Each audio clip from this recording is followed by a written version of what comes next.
योग्य ती कारवाई करावी. तुम्ही बहीण भाऊ 13 वर्षानंतर आता एकत्रित एक पॅनल देऊन निवडणूक लढवत आहे. समोर दोन वेगळे वेगळे पॅनल आहेत. काय तुम्हाला तुम्ही ना मला बहीण भाऊ म्हणणं बंद करा. पहिले आम्ही बहीण भाऊ आहोत, पण आम्ही एक सिरियस लीडर आहोत. ते राष्ट्रवादीचे नेते आहेत आणि मी भाजपची नेता आहे आणि ती आमची युती झाली आहे.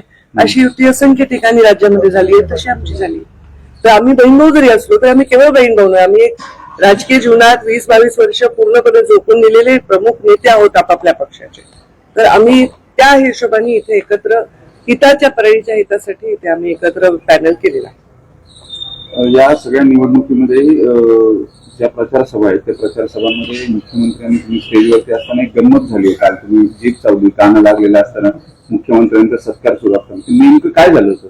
तुमचा कौतुकाचं गाणं लागलं आणि तुम्ही माझ्या लक्षात नाही आलं. तुम्ही म्हणला तर मी आठवायचा प्रयत्न करते, कारण माझं रिॲक्शन स्पॉन्टेनियस असेल. मला नाही आठवत कशामुळे वाटतं आपल्याला जीप चावली असेल. त्याचा व्हिडिओ आलाय समोर.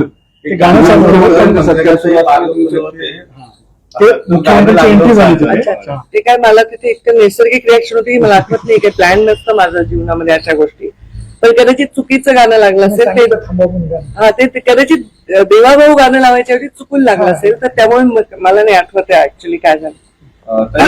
गंगाखेडचे आमदार रत्नाकर गुट्टे यांनी गंभीर आरोप केलेला आहे. धनंजय मुंडे यांचा मर्डर होणार होता आणि भय्यू महाराजांनी त्यांना वाचवलं. मध्य प्रदेशमध्ये धनंजय मुंडे यांचा तेव्हाच खून झाला असता, मात्र भय्यू महाराजांनी त्यांना वाचवलं असा आरोप रत्नाकर गुट्टे यांनी केला. तुमची काय माहिती, म्हणजे असं काही तुमच्या कानावर वगैरे आलेलं होतं? ते पहा, मी तुम्हाला अजून एक सांगते की कोणीही काही बोललं त्याच्यावर मी कधीही टिप्पणी करत नाही. तर तुम्ही पण हे प्रयत्न सोडून द्या.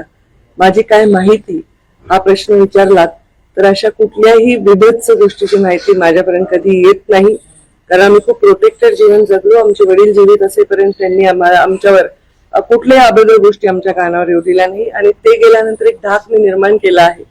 तर माझ्याकडे कोणीही निगेटिव्ह बोलत नाही. चहाड्या करणं, कुणाविषयी वाईट बोलणं, महिलांच्या विषयी वाईट बोलणं हे माझ्या कार्यकर्त्यांना पूर्ण माहिती आहे की मला ते आवडत नाही आणि त्यामुळे माझ्याकडे अशा गोष्टी बोलायचं कारण आहे मुळात.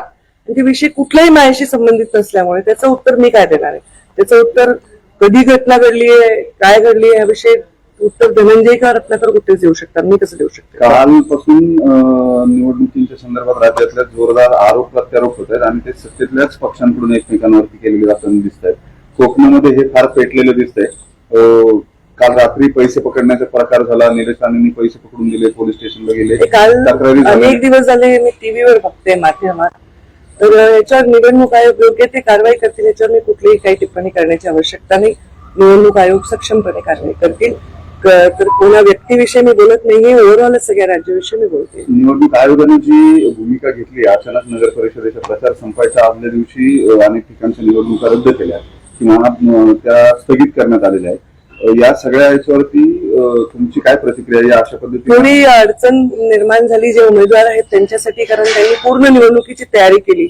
आदल्या दिवशी निवडणूक रद्द झाल्यामुळे त्यांना अडचण झाली. पण शेवटी आपल्या व्यवस्थेमध्ये निवडणूक आयोगाचं एक महत्वाचं स्थान आहे आणि त्यांनी जो निर्णय घेतलाय तो स्वीकारणं हे अपरिहार्य आहे. तुम्हाला योग्य वाटतं का निर्णय अशा पद्धतीनं? मी माझ्या वाक्याचा अर्थ काय वाटतो तुम्हाला तोच माझ्या वाक्याचा अर्थ. काल बीडमध्ये देखील पैसे वाटपाचा व्हिडिओ जो आहे तो समोर आलाय आणि त्यामध्ये राष्ट्रवादी अजित पवार गटाचे जे कॉम्प्लेक्स वगैरे डिक्कीमध्ये आढळून आले. तुम्ही आता जे वाक्य म्हणले की त्याच्यावर योग्य कारवाई केली जातील. योग्य अधिकारी आणि सक्षम अधिकारी, प्राधिकृत अधिकारी ते कारवाई करतील. मी आज परत आढावा घेणार होतो, म्हणजे आता काय तुमचं पुढचं? मी आता आढावा घेणार आहे, पण आता मी आज खूप थकलेली आहे. माझ्या मुलाशी पण 1 महिना भेट नाही झाली आहे. माझी डॉक्टरची अपॉइंटमेंट्स आहे. मला शोल्डर इंजुरी आहे. तुम्ही पाहतात लोकसभेपासून बऱ्याच वेळा मला शोल्डर बांधलेला आणि तसाच मी प्रचार केलाय.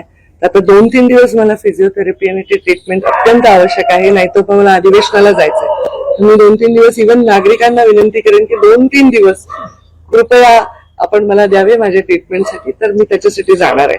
म्हणजे जाणार मी मुंबईतच असणार आहे, पण मला ट्रीटमेंटला 4-4, 5-5, 6 दिवसाचे त्याला द्यावे लागणार आहे. काल गणेश पालच्या सभेमध्ये तुम्ही म्हणजे त्या गणेश पालचं किती महत्व आहे विषय केलं, त्यावर तुम्ही मुंडे साहेबांची आठवण देखील काढली की त्या जागेवर साहेब पण सभा. हो, ती आमची पारंपरिक सभा होती. आमची म्हणजे मुंडे साहेब आणि भारतीय जनता पार्टीची.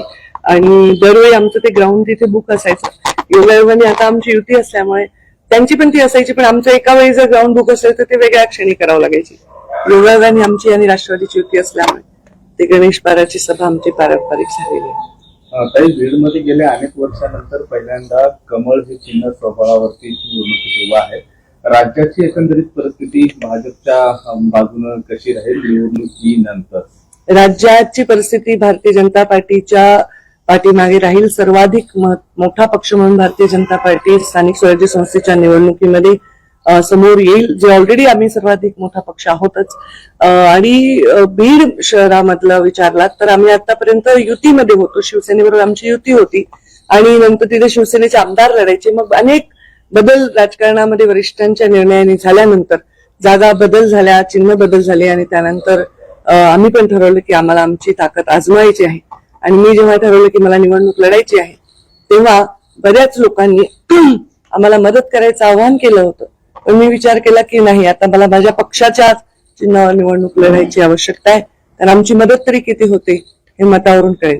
पंकजा मुंडेनंतर महिला राज खऱ्या अर्थानं बीडमध्ये समीकरण हे झालेलं आहे. बीड असेल, गेवराई असेल आणि माजलगाव असेल, या तिन्ही ठिकाणी तुम्ही महिला आरक्षण आहे.